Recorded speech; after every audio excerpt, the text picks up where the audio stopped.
지금 일본 언론계가 발칵 뒤집혔습니다. 베테랑 특파원 출신의 한 기자가 최신 기사에서 예상치 못한 폭탄 선언을 했기 때문인데요.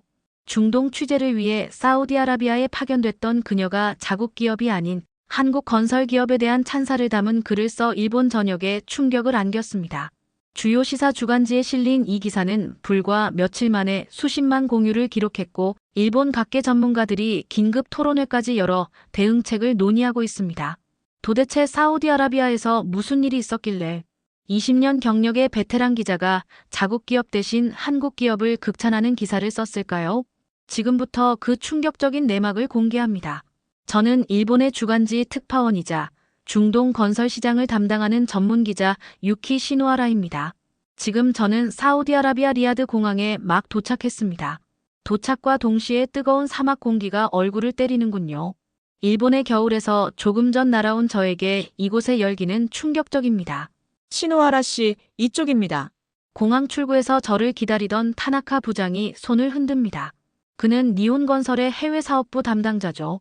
오늘부터 저는 이번에 일본이 자랑스럽게 수주한 수천억엔 규모의 리야드 신도시 프로젝트를 취재하러 왔습니다. 이런 중요한 사업이 어떻게 진행되는지 제 눈으로 직접 확인하고 싶었죠. 호텔로 향하는 차 안에서 타나카 부장은 프로젝트의 전망을 설명했습니다. 내일부터 공사 현장을 둘러볼 텐데 꼭 보셔야 할 곳이 있습니다. 타나카 부장의 얼굴이 갑자기 심각해졌습니다. 무슨 일이죠? 제가 물었습니다. 사실 리야드에서 지금 가장 화제가 되는 건설 프로젝트가 있습니다. 그의 목소리가 낮아졌어요. 일본 것이 아니라 한국 삼성물산의 지하철 공사입니다. 순간 제 귀를 의심했습니다. 삼성물산이라고요? 한국 기업, 한국 회사가요? 그게 왜 화제죠? 제 말투에 무의식적으로 냉소가 묻어났습니다. 타나카 부장은 한숨을 쉬었죠. 저도 한번 가봤는데 현지 사람들이 극찬하고 있어요. 사막에 지하철을 만든다는 것 자체가 기술적으로 어려운데 삼성이 만든 노선이 정말 놀랍다고 합니다. 그의 표정이 복잡해 보입니다. 일본 건설회사 임원의 입에서 경쟁국에 대한 칭찬이 나오는 건 흔치 않은 일이죠. 과장된 소문 아닐까요? 한국은 분명 성장했지만 일본의 기술력을 따라올 수는 없을 텐데. 제 말에 타나카 부장은 고개를 끄덕였지만 확신이 없어 보입니다. 호텔에 도착해 체크인을 마친 후 제 방에서 노트북을 열었습니다. 원래 일정에는 없었지만 삼성물산의 지하철 시공 현장에 대해 더 알아봐야겠다는 생각이 들었죠. 검색 결과는 놀라웠습니다. 사우디 현지 언론과 건설 전문지에서 삼성물산의 리야드 메트로 프로젝트를 대대적으로 다루고 있었어요. 사막의 기적, 도시를 바꾼 혁신과 같은 제목들이 눈에 띄었습니다. 이런 반응은 예상하지 못했어요. 내일의 공식 일정을 마친 후 시간을 내서 직접 그 지하철을 확인해 봐야겠다고 결심했습니다. 한국의 기술이 정말 그렇게 대단한지 아니면 단순한 과장인지 제 눈으로 직접 확인해야겠죠. 일본 기자로서 경쟁국의 성과에 냉정한 평가를 할 준비가 되어 있습니다. 하지만 내심 그들의 성과가 과장되었기를 바라는 마음도 있었죠. 이런 미묘한 감정을 안고 저는 내일의 취재를 위해 눈을 감았습니다. 그리고 그 순간부터 제 리야드 취재는 완전히 다른 방향으로 흐르기 시작했습니다. 다음 날 니온건설 현장 취재를 마친 후 저는 서둘러 리야드 시내로 향했습니다. 낮 기온이 40도를 넘는 사막 도시에서 땀이 비오듯 흘렀지만 호기심이 더 컸습니다. 지하철 5호선 알-나시르역에 도착했을 때 첫 인상은 생각보다 평범했어요. 외관만 봐서는 특별할 게 없어 보였죠. 과연 그렇게 대단할까? 의심스러운 마음으로 입구로 들어섰습니다. 그런데 그 순간 제 생각이 완전히 바뀌기 시작했어요. 역사 내부로 들어서자마자 느껴진 것은 놀라운 쾌적함이었습니다. 바깥에 찌는 듯한 열기가 거짓말처럼 사라졌어요. 제가 일본에서 경험한 지하철과는 완전히 달랐습니다. 마치 고급 쇼핑몰이나 특급 호텔에 들어온 것 같은 느낌이었죠. 이게 지하철 맞나? 저도 모르게 중얼거렸습니다. 천장은 높고 개방적이었으며 조명은 부드럽게 공간을 밝히고 있었어요. 무엇보다 충격적인 건 바깥 온도가 40도가 넘는 사막 한가운데 있는데도 실내는 완벽하게 쾌적했다는 점입니다. 티켓 발권기에서 표를 구매하며 역무원에게 물었습니다. 이 역은 항상 이렇게 시원한가요? 그는 자랑스럽게 웃으며 대답했습니다. 물론이죠. 한국 기술로 만든 전체 터널이 완벽하게 냉방되고 있습니다. 사막 기후에서는 쉬운 일이 아니죠. 저는 그의 말에 반신반의했지만 플랫폼으로 내려가자 또 다른 놀라움이 기다리고 있었어요. 무인 열차가 정확히 예정된 시간에 도착했습니다. 열차 앞쪽에 운전사가 없었죠. 완전 자동화 시스템이었습니다. 와, 정말 무인 시스템이네요. 감탄했더니 옆에 있던 현지인이 미소를 지었습니다. 한국 지하철은 모두 이런 식이에요. 사고 한 번 없이 정확하게 운행됩니다. 열차에 탑승하자 또 한 번 놀랐습니다. 내부는 넓고 깨끗했으며 좌석 배치도 효율적이었습니다. 창문을 통해 터널을 살펴보니 깔끔하게 정리된 케이블과 비상 탈출로가 눈에 띄었어요. 모든 것이 세심하게 설계된 느낌이었죠. 다음 역에 도착했을 때 눈을 의심할 수밖에 없었습니다. 역 내부의 벽면과 천장은 마치 예술 작품 같았어요. 단순한 지하철역이 아니라 미술관에 와 있는 듯한 착각이 들 정도였습니다. 놀라움에 저는 말을 잇지 못했습니다. 세 정거장을 더 지나면서 저는 점점 더 충격에 빠졌습니다. 각 역마다 독특한 디자인 콘셉트가 있었고 모든 역이 완벽하게 청결했어요. 사막 한가운데 이런 쾌적한 공간을 만들어낸다는 것이 얼마나 어려운 일인지 충분히 이해할 수 있었습니다. 열차에서 내리고 나서 저는 역무원에게 다가갔습니다. 실례지만 이 지하철을 정말 한국 회사가 만든 건가요? 그는 당연하다는 듯이 고개를 끄덕였어요. 네, 삼성물산이 주도했습니다. 이 노선뿐만 아니라 리야드 메트로의 핵심 구간 대부분을 한국 기업들이 만들었어요. 그 말을 듣는 순간 일본의 기술력을 당연히 최고라고 여겨왔던 제 확신이 처음으로 의심되기 시작했어요. 이걸 진짜 한국이 만든 거라고. 제 질문은 반신반의의 표현이었지만 이미 눈앞에 현실이 펼쳐져 있었습니다. 역을 나오면서 스마트폰을 꺼내 메모를 시작했습니다. 이것은 단순한 건설 공사가 아니었어요. 극한의 환경을 극복한 기술력, 사용자 경험에 대한 깊은 이해, 그리고 미적 감각까지 결합한 총체적인 성취였습니다. 제 자존심은 상처받았지만 기자로서의 양심은 진실을 인정해야 한다고 말하고 있었죠. 내일은 다른 노선도 확인해 봐야겠다고 저는 결심했습니다. 아직 모든 것을 다 본 것은 아니었으니까요. 하지만 오늘 본 것만으로도 제 인식은 크게 바뀌기 시작했습니다. 다음 날 아침, 저는 호텔 조식도 대충 먹고 서둘러 길을 나섰습니다. 오늘은 리야드 지하철의 다른 특징들을 더 자세히 살펴보기로 했어요. 어제의 경험이 우연이나 과장이 아닌지 확인하고 싶었죠. 특히 현지인들이 말하던 퍼스트 클래스 열차가 궁금했습니다. 중앙역에 도착했을 때 놀랍게도 표 구매 키오스크에 여러 종류의 티켓 옵션이 있었어요. 일반석, 가족석, 그리고 퍼스트 클래스까지. 도쿄의 지하철에서는 상상할 수 없는 구분이었습니다. 저는 호기심에 퍼스트 클래스 옵션을 선택했어요. 가격은 일반석의 2배 정도였지만 직접 경험해보고 싶었습니다. 티켓을 구매하고 전용 게이트로 향했죠. 퍼스트 클래스 대기 구역은 마치 고급 라운지 같았습니다. 일반 플랫폼과 분리되어 있었고 바닥재부터 다른 고급 소재를 사용했어요. 의자는 편안했고 심지어 무료 생수까지 제공됐습니다. 이건 지하철인가 호텔인가? 저도 모르게 중얼거렸어요. 옆에 있던 사우디 비즈니스맨이 미소를 지었습니다. 처음 이용하시나요? 한국식 서비스에 놀라실 겁니다. 그의 말에 고개를 끄덕이며 질문했습니다. 자주 이용하세요? 매일이요. 리야드에서 이동 시간은 더 이상 낭비가 아닙니다. 이 시간을 활용해 일도 하고 휴식도 취하죠. 그때 열차가 도착했습니다. 퍼스트 클래스 칸은 열차 맨 앞에 위치해 있었어요. 문이 열리자 마자 저는 또 한 번 충격을 받았습니다. 내부는 비행기의 비즈니스 클래스와 비슷했어요. 넓은 좌석, 개인 테이블, 충전 포트, 심지어 작은 모니터까지 있었습니다. 자리에 앉아보니 편안함이 느껴졌어요. 좌석 간격이 넓어 다른 승객을 신경 쓸 필요가 없었습니다. 창문을 통해 빠르게 지나가는 터널을 바라보며 생각했죠. 이런 수준의 서비스를 지하철에서 제공한다는 건 대단한 발상이다. 옆자리의 현지인은 태블릿으로 업무를 보고 있었고 맞은편 승객은 조용히 책을 읽고 있었습니다. 소음도 최소화되어 있어 마치 조용한 라이브러리 같은 분위기였어요. 몇 정거장을 지나면서 저는 차창 밖 역들을 관찰했습니다. 각 역마다 다른 디자인을 가지고 있었고 모든 역이 놀라울 정도로 청결했어요. 특히 눈에 띈 것은 여성 전용 구역과 가족 구역이 명확히 분리되어 있다는 점이었습니다.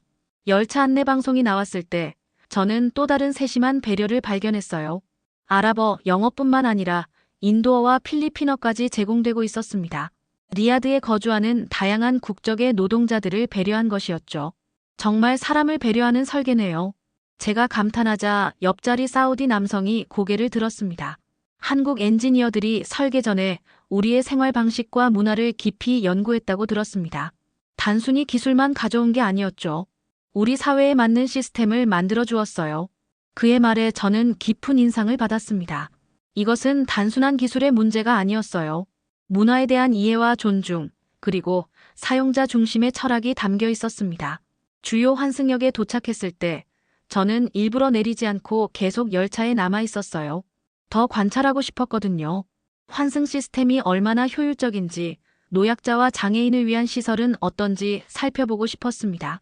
놀랍게도 모든 역에는 엘리베이터와 에스컬레이터가 완벽하게 갖춰져 있었고 시각장애인을 위한 점자 블록과 안내 시스템까지 있었어요. 일본의 지하철도 접근성이 좋지만 이곳은 그보다 더 세심했습니다. 몇 시간 동안 여러 노선을 타보며 저는 점점 더 깊은 생각에 빠졌어요. 이것은 단순한 교통수단이 아니었습니다. 하나의 철학이 담긴 사회 인프라였죠. 사람을 먼저 생각하는 한국식 접근 방식이 여기에 녹아 있었습니다. 역을 나오면서 저는 깨달았어요. 처음에는 경쟁심과 의구심으로 시작했지만 이제는 진심 어린 존경심이 생겨나고 있었습니다. 한국의 기술력과 철학에 대한 인식이 완전히 바뀌기 시작한 거죠. 저는 취재 일정을 변경하기로 했습니다. 원래는 일본 건설사 관계자와의 미팅이 있었지만 대신 삼성물산이 건설한 메인 노선들을 더 탐방하기로 했어요. 이 놀라운 시스템의 전체 그림을 보고 싶었습니다. 이제는 의심하는 마음이 아니라 배우고 싶은 마음으로요. 세 번째 날, 저는 또 일찌감치 호텔을 나섰습니다. 오늘의 목표는 삼성물산이 건설한 리야드 메트로의 메인 노선 3개를 모두 탐방하는 것이었어요. 보라색, 초록색, 주황색 라인으로 불리는 핵심 노선들입니다. 취재 가방에는 카메라와 노트, 녹음기까지 완벽하게 준비했죠. 더는 호기심이 아닌 전문 기자로서의 사명감을 가지고 출발했습니다. 먼저 방문한 곳은 보라색 라인의 중심인 킹 압둘라 파이낸셜 디스트릭트역이었어요. 역 입구부터 달랐습니다. 마치 미래에서 온 듯한 곡선형 설계가 눈길을 사로잡았어요. 유리와 금속이 조화롭게 어우러진 외관은 단순한 교통시설이 아닌 도시의 랜드마크 같았습니다.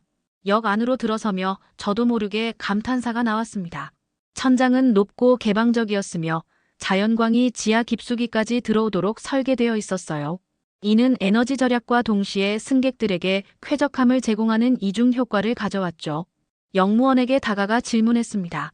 이 노선들은 모두 연결되어 있나요? 네, 완벽하게 연결되어 있습니다. 그가 자랑스럽게 대답했어요. 삼성이 설계한 새 노선은 중요 환승역에서 만나 전체 도시를 거미줄처럼 연결합니다. 어디든 최대 2번의 환승으로 갈 수 있죠. 그의 설명을 들으며 저는 노선도를 살펴봤습니다. 놀랍게도 도시의 주요 시설, 상업지구, 주거지역을 효율적으로 연결하는 완벽한 네트워크였어요. 일본의 지하철 노선도와 비교하자면 후발주자의 이점을 최대한 활용한 느낌이었습니다. 처음부터 전체 도시를 고려한 통합 설계였던 거죠. 이제 초록색 라인으로 가보겠습니다. 제 계획을 말하자 역무원이 웃으며 조언했어요. 공항 연결 노선이죠. 특히 공항역의 수화물 처리 시스템을 놓치지 마세요. 세계 최고 수준입니다. 그의 말에 따라 초록색 라인으로 환승했습니다. 환승 과정이 놀라울 정도로 직관적이었어요. 명확한 안내 표지와 에스컬레이터, 그리고 짧은 이동 거리가 인상적이었습니다. 도쿄역에서의 복잡한 환승을 생각하면 이건 천국이나 다름없었죠. 공항행 열차에 탑승했을 때 또 다른 발견이 있었습니다. 좌석 아래에 대형 수화물을 위한 공간이 확보되어 있었어요. 또한 열차 내부 디자인은 장거리, 여행객들의 편안함을 고려해 더 넓은 좌석과 추가적인 편의 시설을 갖추고 있었습니다. 세심함에 저는 감탄했어요. 이런 수준의 사용자 경험 설계는 단순한 기술력을 넘어서는 것이었습니다. 철저한 연구와 깊은 이해가 바탕이 되어야만 가능한 일이었죠. 공항역에 도착했을 때 저는 믿을 수 없는 광경을 목격했습니다. 지하철역과 공항 터미널이 완벽하게 연결되어 있었어요. 승객들은 별도의 셔틀버스나 긴 이동 없이 직접 체크인 카운터까지 갈 수 있었습니다. 게다가 지하철역 내부에서 수화물 사전 체크인까지 가능했어요. 이건 도쿄보다 낫다고 저도 모르게 생각했습니다. 마지막으로 주황색 라인으로 이동했습니다. 이 노선은 주요 상업지구와 대학가를 연결하는 중요한 라인이었어요. 특히 학생들과 출퇴근하는 직장인들을 위한 배려가 눈에 띄었습니다. 혼잡 시간대임에도 열차와 역은 깨끗하고 질서정연했어요. 탑승과 하차가 원활했고 승객 흐름 관리가 완벽했습니다. 이는 단순히 좋은 시설이 아니라 운영 시스템까지 철저하게 설계된 결과였죠. 주요 환승역 중 하나에서 저는 통제실을 발견했습니다. 유리창을 통해 안을 들여다보니 첨단 모니터링 시스템이 눈에 들어왔어요. 역무원의 허락을 받고 잠시 견학할 수 있었습니다. 이 시스템은 전체 네트워크를 실시간으로 모니터링합니다. 관리자가 자랑스럽게 설명했어요. 만약에 비상 상황에 대비한 백업 시스템도 3중으로 구축되어 있습니다. 한국의 기술력과 안전에 대한 철학이 녹아있는 부분이죠. 통제실을 나오면서 저는 깊은 생각에 잠겼습니다. 세계의 메인 노선을 탐방하며 보고 들은 모든 것은 단순한 건설 프로젝트를 넘어서는 것이었어요. 이것은 도시의 미래를 설계한 것이었습니다. 교통체계가 어떻게 사람들의 삶의 질을 향상시킬 수 있는지에 대한 비전이 담겨 있었죠. 넷째 날, 저는 취재의 마지막 목적지로 KAF 지역을 선택했습니다. 킹 압둘라 파이낸셜 디스트릭트의 핵심 허브인 이곳은 삼성물산이 건설한 노선들의 정점이라고 들었어요. 호텔 로비에서 만난 현지 가이드는 세계에서 가장 아름다운 지하철역 중 하나라고 말했습니다. 솔직히 반신반의했죠. 지하철역이 얼마나 특별할 수 있을까요? 택시에서 내려 역 앞에 도착한 순간 저는 말문이 막혔습니다. 건물 외관은 마치 미래에서 온 듯한 형태였어요. 거대한 유리와 강철 구조물이 사막의 햇빛을 받아 빛나고 있었습니다. 마치 거대한 크리스탈이 땅에서 솟아오른 듯한 모습이었죠. 감탄사 외에는 아무런 말도 나오지 않았습니다. 우리나라의 도쿄역도 아름답지만 이건 완전히 다른 차원이었어요. 단순한 교통시설이 아닌 도시를 대표하는 예술작품 같았습니다. 역 안으로 들어서자 더 놀라운 광경이 펼쳐졌어요. 천장은 신기한 기하학적 패턴으로 설계되어 있었고 그 사이로 자연광이 지하 깊숙이까지 스며들고 있었습니다. 마치 빛으로 만든 예술 설치물 같았죠. 이건 단순한 지하철역이 아니네요. 저도 모르게 중얼거렸습니다. 역 직원이 제 말을 듣고 미소 지었어요. 맞습니다. 자하 하디드가 디자인한 것을 한국 엔지니어들이 실현시켰죠. 불가능을 가능하게 만든 겁니다. 자하 하디드, 세계적인 건축가의 이름이 언급되자 더욱 관심이 생겼습니다. 그의 혁신적인 디자인을 구현하는 것은 기술적으로 엄청난 도전이었을 텐데요. 그 도전을 한국 기업이 해냈다는 사실이 놀라웠습니다. 저는 천천히 역 내부를 걸으며 디테일을 살펴봤어요. 바닥의 대리석은 미끄럼 방지 처리가 되어 있었고 벽면의 패널은 소음을 흡수하도록 설계되어 있었습니다. 에스컬레이터와 엘리베이터는 전략적인 위치에 배치되어 승객 흐름을 최적화했죠. 특히 인상적이었던 것은 온도 조절 시스템이었어요. 외부 온도가 50도에 육박하는 사막 한가운데 있음에도 실내는 쾌적한 26도를 유지하고 있었습니다. 게다가 에너지 효율을 극대화하기 위한 스마트 시스템까지 갖추고 있었죠. 이 역의 냉방 시스템은 어떻게 작동하나요? 저는 궁금해서 역 관리자에게 물었습니다.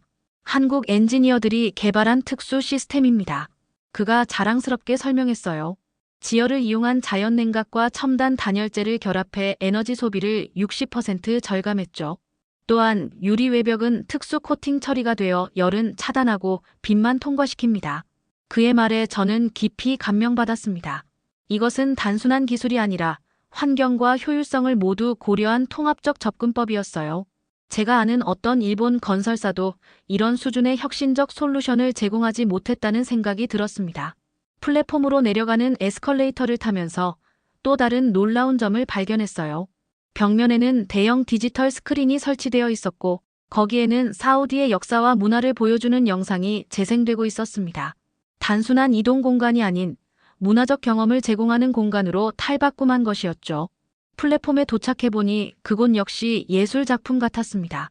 천장의 조명은 사막의 별을 연상시키는 패턴으로 배치되어 있었고 벤치는 전통 사우디 디자인 모티프를 현대적으로 재해석한 형태였어요. 사우디의 문화적 정체성과 최첨단 기술이 완벽하게 어우러진 공간이었습니다. 저는 한참 동안 카메라로 역의 다양한 부분을 촬영했어요. 평소 같으면 상세한 메모를 남겼겠지만 이번에는 그저 감탄하며 공간을 경험하는 데 집중했습니다. 이런 감정은 오랜만이었어요. 전문 기자로서의 냉정함보다는 한 인간으로서 순수하게 아름다움에 감동하는 느낌이었습니다. 이 정도면 단순한 교통시설이 아니라 문화유산이네요. 제가 중얼거리자 근처에 있던 현지인이 고개를 끄덕였습니다. 맞아요. 우리는 이 역을 자랑스럽게 생각합니다. 외국 손님들에게 반드시 보여주고 싶은 장소죠. 사우디의 미래를 상징하는 곳이니까요.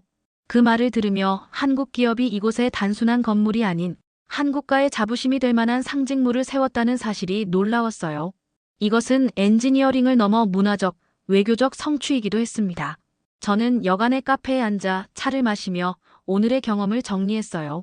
메모장에 적은 첫 문장은 이랬습니다. KAFD역은 건축과 기술, 예술과 기능이 완벽하게 조화를 이룬 21세기의 걸작이다. 한국이라는 나라가 이렇게까지 대단한 기술력과 미적 감각을 갖추고 있었다니. 일본인으로서 인정하기 쉽지 않은 사실이었지만 기자로서의 양심은 진실을 받아들여야 한다고 말하고 있었어요. 역을 나서면서 마지막으로 뒤돌아봤습니다. 석양에 물든 KAFD역의 유리 외벽이 황금빛으로 빛나고 있었어요. 그 순간 저는 확신했습니다. 이것은 단순한 건설 프로젝트가 아니라 한국가의 비전과 역량을 세계에 보여주는 문화적 성취였습니다. 그리고 그 성취를 이룬 국가는 다름 아닌 우리의 이웃나라 한국이었죠. KAFD역 밖으로 나서는 길에 정장 차림의 현지인 그룹이 제 눈에 들어왔습니다. 그들은 무언가를 열심히 토론하며 역의 여러 부분을 가리키고 있었어요. 본능적으로 저는 그들에게 다가갔습니다. 실례합니다. 제가 일본에서 온 기자인데요. 혹시 이 지하철에 대해 몇 가지 질문해도 될까요? 그들 중 한 명이 저를 향해 미소 지었습니다. 그는 50대 중반으로 보이는 품위 있는 신사였어요. 물론이죠. 저는 파하드 알사이드입니다. 사우디 교통부 부국장이죠. 순간 저는 운이 좋다고 생각했습니다. 단순한 현지인이 아니라 교통 분야의 고위 공무원을 만난 거였어요. 이보다 더 좋은 인터뷰 상대를 찾을 수 없었죠. 정말 반갑습니다. 저는 유키 시노하라, 일본 주간지의 특파원입니다. 사실 리야드 메트로의 깊은 인상을 받아 취재 중이에요. 파하드는 밝게 웃으며 말했습니다. 그럼 우리 커피 한잔하면서 이야기 나눠볼까요? 제가 아는 모든 걸 알려드리겠습니다. 저는 감사히 그의 제안을 받아들였어요. 파하드 씨, 사우디 교통부가 이런 대규모 프로젝트를 한국 기업에 맡긴 이유가 궁금합니다. 다른 선진국 기업들도 많았을 텐데요. 그는 잠시 생각하더니 진지한 표정으로 대답했어요. 처음에는 여러 국가의 업체들을 검토했습니다. 일본, 프랑스, 독일, 미국 모두 뛰어난 기술력을 가진 국가들이었죠. 하지만 우리가 최종적으로 한국을 선택한 이유는 세 가지였습니다. 첫째, 한국은 짧은 시간 내에 놀라운 발전을 이룬 나라입니다. 우리 사우디와 같은 개발 열망을 가진 국가죠. 그들은 우리의 비전을 단순한 비즈니스가 아닌 공감대를 가지고 이해했어요. 파하드의 말에서 깊은 존경심이 느껴졌습니다. 그는 계속해서 설명했어요. 둘째, 한국 기업들은 문화적 민감성이 뛰어났습니다. 그들은 프로젝트를 시작하기 전에 우리 사회와 종교, 생활 방식을 깊이 연구했어요. 단순히 자기 나라의 모델을 이식하는 것이 아니라 우리에게 맞는 솔루션을 개발했죠. 제가 궁금해서 물었습니다. 세 번째 이유는 무엇인가요? 세 번째는 신뢰입니다. 그의 목소리에 확신이 담겼어요. 한국은 약속을 지키는 나라입니다. 1970년대부터 우리나라에서 인프라 프로젝트를 성공적으로 수행해왔어요. 그 신뢰의 역사가 있었기에 이런 중요한 프로젝트도 맡길 수 있었죠. 저는 깊은 인상을 받았습니다. 이것은 단순한 입찰 과정이 아니라 수십 년에 걸쳐 형성된 국가 간 신뢰 관계였어요. 일본도 중동에서 많은 프로젝트를 수행했지만 이런 깊은 신뢰를 구축했는지는 의문이었습니다. 프로젝트 과정에서 어려움은 없었나요? 제가 물었어요. 파하드는 고개를 끄덕였습니다. 물론 있었죠. 특히 사막 환경에서의 건설은 엄청난 도전이었어요. 모래 폭풍, 극단적인 온도 변화, 지하수 문제. 하지만 한국 엔지니어들은 모든 도전에 창의적인 해결책을 제시했습니다. 그는 잠시 생각에 잠기더니 감정이 담긴 목소리로 덧붙였어요. 솔직히 말하자면 이 프로젝트는 한국 아니면 불가능했을 겁니다. 그들의 추진력과 문제 해결 능력, 그리고 끈기는 타의 추종을 불허합니다. 이 프로젝트가 사우디에 어떤 의미인가요? 다음 질문을 던졌습니다. 변화의 상징입니다. 그가 단호하게 대답했어요. 석유 이후의 미래를 준비하는 우리에게 이 지하철은 단순한 교통수단이 아닙니다. 경제 다각화와 현대화의 큰 걸음이죠. 시민들의 생활 방식도 바꾸고 있고요. 그의 말을 들으며 생각했습니다. 한국이 사우디의 국가적 변혁의 중요한 파트너가 되었다는 사실이 놀라웠어요. 일본이 주도했을 법한 포지션을 한국이 차지하고 있었습니다. 파하드가 내 생각을 읽은 듯이 말했어요. 물론 다른 나라들과도 협력하고 있습니다만 한국과의 파트너십은 특별합니다. 그들은 단순한 계약자가 아니라 진정한 협력자였어요. 기술 이전에도 적극적이었고 우리 젊은이들을 교육하는데도 많은 투자를 했습니다. 우리 대화는 거의 1시간 동안 계속되었어요. 파하드는 프로젝트의 기술적 세부 사항부터 미래 계획까지 아낌없이 공유했습니다. 그의 말 하나하나에서 한국에 대한 존경심과 감사함이 느껴졌어요. 인터뷰를 마치며 그가 말했습니다. 시노하라 씨, 당신의 나라 일본도 우리에게 중요한 파트너입니다. 하지만 오늘은 한국의 성취에 대해 이야기할 기회여서 기뻤습니다. 그들은 정말 인정받아 마땅해요. 저는 고개를 끄덕였습니다. 정말 귀중한 시간 내주셔서 감사합니다. 파하드 씨의 이야기가 제 기사에 큰 도움이 될 것 같네요. 역을 나서며 이제까지 경쟁심으로 바라봤던 한국의 성취가 새롭게 보였습니다. 그들은 단순히 기술력으로 승부한 것이 아니라 문화적 이해와 신뢰관계를 바탕으로 한 외교의 승리를 거둔 것이었죠. 택시를 타고 호텔로 돌아가는 길, 창밖으로 리야드의 저녁 풍경이 펼쳐졌습니다. 곳곳에 보이는 건설 현장과 발전하는 도시의 모습 속에서 이제 저는 한국의 존재감을 선명하게 볼 수 있었어요. 그들은 이미 세계 무대에서 주요 플레이어가 되어 있었고 저는 그 사실을 이제야 제대로 인식하게 된 것이었습니다. 호텔로 돌아온 저는 밤늦게까지 자료를 찾아봤습니다. 파하드와의 인터뷰에서 언급된 1970년대부터의 협력이 궁금했어요. 한국과 사우디의 관계는 언제부터 시작되었을까? 이 의문을 풀기 위해 검색을 거듭했죠. 그리고 발견한 것은 놀라웠습니다. 1970년대 중반 한국의 현대건설이 사우디에 진출해 주요 인프라 건설에 참여했다는 기록이었어요. 당시 한국은 지금처럼 경제 강국이 아니었습니다. 오히려 개발도상국에 가까웠죠. 그런데도 중동 건설 시장에 뛰어들어 성공을 거뒀다는 사실이 놀라웠어요. 다음 날 아침, 저는 사우디 외교부 근처에 위치한 한 건물 단지로 향했습니다. 80년대 초 현대건설이 지은 외교 관련 시설이라는 정보를 얻었죠. 택시에서 내려 건물을 바라보는 순간 저는 놀랐습니다. 40년 가까이 된 건물이지만 여전히 견고하고 품위 있게 서 있었어요. 사막의 극한 기후에도 불구하고 외관은 거의 손상 없이 보존되어 있었습니다. 저 건물이 80년대에 지어졌다고요? 택시기사에게 물었습니다. 네, 우리의 중요한 정부 건물 중 하나입니다. 한국 회사가 지었다고 들었어요. 지금도 최고의 건물 중 하나로 꼽히죠. 더 가까이 가려고 했지만 경비원이 저를 막았습니다. 죄송합니다만 이곳은 보안구역입니다. 허가 없이는 접근할 수 없습니다. 저는 기자 신분증을 보여주며 설명했어요. 이 건물에 대한 역사적 취재를 하고 있습니다. 잠시만 구경할 수 있을까요? 경비원은 단호하게 고개를 저었습니다. 정말 죄송합니다만 외교 보안 시설이라 불가능합니다. 사진 촬영도 금지되어 있어요. 실망스러웠지만 이해할 수 있었습니다. 대신 저는 건물 외곽을 따라 걸으며 최대한 관찰했어요. 멀리서 보아도 건축 구조의 우수함이 느껴졌습니다. 특히 사막 기후에 견디도록 설계된 외벽과 창문 처리 방식이 인상적이었어요. 근처 카페에 앉아 더 자세한 정보를 찾아보았습니다. 현대건설이 1970년대 후반부터 80년대 초까지 사우디에서 완공한 프로젝트 목록을 발견했어요. 군사시설, 병원, 정부 청사, 도로 등 국가 핵심 인프라였습니다. 한국은 이미 그 시절부터 사우디의 현대화에 깊이 관여하고 있었던 거였어요. 그리고 그들이 지은 건물은 40년이 지난 지금도 국가의 중요 시설로 사용되고 있었습니다. 저는 건물 주변에서 일하는 현지인에게 다가갔어요. 이 건물에 대해 아시는 것이 있나요? 나이 지긋한 남성이 미소 지었습니다. 저는 35년 동안 이 건물에서 관리 업무를 해왔습니다. 한국인들이 지을 때부터 지켜봤죠. 그렇군요. 이 건물에 어떤 특별한 점이 있었나요? 그는 잠시 생각하더니 말했습니다. 그들의 성실함이 가장 기억에 남아요.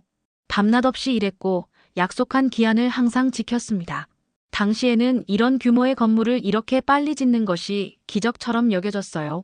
그의 말에서 현대건설 직원들에 대한 존경심이 느껴졌습니다. 그는 계속해서 설명했어요. 무엇보다 그들이 지은 건물은 튼튼합니다. 우리는 40년 동안 큰 보수 없이 이 건물을 사용해왔어요. 물론 내부 시설은 현대화했지만 기본 구조는 여전히 완벽하죠. 그의 말을 메모하며 생각했습니다. 이것이 파드가 말한 신뢰의 역사였군요. 한국 기업들은 1970년대부터 품질과 신뢰성으로 사우디에서 자리매김해왔던 것입니다. 40년 전 건물이 여전히 국가의 얼굴이라니. 저는 감탄했어요. 곰곰이 생각해보니 일본 건설사들도 중동에서 많은 프로젝트를 수행했지만 과연 이런 장기적인 신뢰관계를 구축했는지 의문이 들었습니다. 지금까지 본 것은 단순한 기술력 이상의 것이었습니다. 신뢰, 외교, 문화 교류가 함께 어우러진 복합적인 성공 이야기였어요. 한국은 사우디에 단순히 건물을 짓는 것이 아니라 신뢰관계를 구축하는 방식으로 접근했던 것입니다. 리야드 시내를 지나며 보이는 현대적인 건물들 사이에서 저는 이제 보이지 않는 한국의 손길을 느낄 수 있었습니다. 표면적으로 드러나지 않더라도 이 도시의 현대화 과정에 한국의 기여가 깊게 스며 있었던 거예요. 결코 한국의 성공이 우연이 아니라는 것을 깨달았습니다. 그것은 수십 년에 걸친 신뢰 구축과 문화적 이해, 그리고 기술력의 결합이었어요. 취재 마지막 날 아침, 저는 호텔 발코니에 서서 리야드의 풍경을 바라봤습니다. 사막 도시 위로 떠오르는 태양이 고층 빌딩들을 황금빛으로 물들이고 있었어요. 5일 전 처음 이곳에 도착했을 때와는 완전히 다른 시선으로 도시를 바라보고 있었습니다. 일본 건설이 최고라는 확신은 어디로 갔을까? 스스로에게 물었어요. 그 답은 이미 알고 있었습니다. 사실과 진실 앞에서 그 확신은 서서히 무너졌던 것이죠. 원래 계획은 일본 건설 회사의 프로젝트를 조명하는 기사를 쓰는 것이었어요. 하지만 지난 며칠간의 경험은 제 관점을 완전히 바꿔놓았습니다. 이제 저는 다른 기사를 써야 한다는, 아니 써야만 한다는 확신이 들었어요. 호텔 로비에서 저는 타나카 부장과 마주쳤습니다. 그는 제가 일본 건설 프로젝트 취재를 소홀히 한 것에 약간 불만스러워 보였어요. 시노하라 씨, 우리 현장은 거의 방문하지 않으셨더군요. 한국 지하철이 그렇게 인상적이었습니까? 저는 솔직하게 대답했습니다. 네, 정말 놀라웠습니다. 제가 생각했던 것보다 훨씬 대단했어요. 타나카의 표정이 복잡해 보였지만 곧 이해한다는 듯 고개를 끄덕였습니다. 사실 저도 그들의 성취를 인정합니다. 우리도 배울 점이 많죠. 그의 솔직한 인정에 저는 더욱 용기를 얻었습니다. 타나카 부장님, 죄송하지만 제 기사의 방향을 바꾸려고 합니다. 한국의 리야드 메트로 프로젝트에 초점을 맞추고 싶어요. 예상과 달리 그는 격렬히 반대하지 않았습니다. 오히려 쓴웃음을 지으며 말했어요. 알고 있었습니다. 당신이 그 지하철에 감탄하는 모습을 봤으니까요. 언론인으로서 진실을 보도하는 것은 당연한 일이죠. 그의 이해에 감사하며 저는 마지막 취재를 위해 호텔을 나섰습니다. 오늘은 리야드 메트로의 중앙역으로 다시 한번 가보기로 했어요. 이곳에서 제 취재를 마무리하는 것이 적절하다고 생각했습니다. 중앙역에 도착해 한적한 벤치에 앉아 노트북을 열었어요. 지난 며칠간 모은 자료들을 정리하며 기사의 윤곽을 그리기 시작했습니다. 제목을 고민하다가 마침내 결정했어요. 일본 기자가 목격한 한국 건설의 비밀, 리야드 메트로 현장에서. 첫 문단을 쓰면서 저는 솔직함을 유지하기로 했습니다. 처음에 가졌던 편견 그리고 그것이 어떻게 깨어졌는지 정직하게 적었어요. 글을 쓰면서 눈앞에 지난 며칠간의 장면들이 떠올랐습니다. 완벽하게 냉방된 지하철 터널, 퍼스트 클래스의 세심한 서비스, KAFD역의 웅장한 건축 및 파드 부국장의 진심 어린 평가, 그리고 40년이 지나도 견고하게 서 있는 현대건설의 옛 건물까지. 문득 한 가지 생각이 들었습니다. 이 기사는 단순히 한국 기술에 관한 것이 아니었어요. 이것은 우리 일본이 어떻게 변화해야 하는지에 대한 이야기이기도 했습니다. 국제무대에서 진정한 신뢰를 얻기 위해 무엇이 필요한지, 기술력 이상의 것들이 얼마나 중요한지를 말하는 이야기였죠. 문장 하나하나를 고민하며 글을 완성해 나갔습니다. 마지막 문단에 이르러 저는 잠시 손을 멈추고 생각했어요. 이 기사가 일본 독자들에게 어떻게 받아들여질까? 경쟁국에 대한 과도한 찬사라고 비난받을까? 하지만 곧 그런 걱정을 떨쳐버렸습니다. 기자로서 제 임무는 진실을 전하는 것이니까요. 마지막 문단을 이렇게 마음을 담아 적었습니다. 나는 오늘 기자가 아닌 한 명의 존경하는 사람으로 이곳을 기록한다. 한국이 이루어낸 성취는 우리에게 경계의 대상이 아니라 함께 배우고 성장할 수 있는 기회다. 그들이 보여준 문화적 이해, 기술적 혁신, 그리고 신뢰 구축의 여정은 우리 모두에게 값진 교훈을 준다. 이제 우리의 시선을 바꿀 때가 왔다. 경쟁자가 아닌 본받을 대상으로. 글을 마무리하고 저장 버튼을 눌렀습니다. 깊은 숨을 내쉬며 주변을 둘러보니 평범한 출퇴근길 사람들이 지하철을 이용하고 있었어요. 그들에게는 일상이지만 저에게는 깊은 인상을 남긴 공간이었습니다. 출국 전 마지막으로 역 앞에서 사진 한 장을 남기기로 했어요. 삼성물산 로고가 새겨진 리야드 메트로 간판 앞에 서서 자화상을 찍었습니다. 제 얼굴에는 처음 도착했을 때의 냉소적인 미소가 아닌 진정한 존경과 감사의 표정이 담겨 있었어요. 공항으로 향하는 택시 안에서 저는 편집장에게 기사를 전송했습니다. 잠시 후 그에게서 전화가 왔어요. 신호하라. 이건 우리가 예상한 기사가 아니군. 네, 하지만 진실입니다. 제가 직접 보고 경험한 것이에요. 잠시 침묵 후 그가 말했습니다. 좋아. 우리는 진실을 보도하는 언론사니까. 다음 주 특집으로 내보내지. 통화를 마치고 저는 창밖을 바라봤습니다. 멀어지는 리야드의 스카이라인에서 한국 기업들이 만든 건물들이 태양 아래 빛나고 있었어요. 이번 취재는 단순한 기사 작성이 아니었습니다. 저 자신의 변화, 성장의 여정이기도 했죠. 비행기에 오르며 생각했습니다. 일본으로 돌아가면 무엇을 할까? 이제 저는 새로운 관점으로 세계를 바라볼 준비가 되었습니다. 경쟁만이 아닌 상호 학습과 존중의 관점으로요. 한국이 보여준 성취는 저에게 깊은 영감을 주었고 이것은 제 기자 경력에서 중요한 전환점이 될 것이었습니다. 비행기 창문 너머로 리야드가 점점 작아지는 것을 바라보며 저는 이 도시와 그 안에 담긴 한국의 이야기를 절대 잊지 않을 것이라고 다짐했습니다. 때로는 우리의 가장 큰 깨달음이 가장 예상치 못한 곳에서 찾아오는 법이니까요. 오늘 들으신 사연 어떠셨나요? 오늘의 이야기가 마음에 와닿았다면 따뜻한 댓글 부탁드립니다. 다음에도 더욱 흥미로운 이야기로 찾아뵙겠습니다. 감사합니다.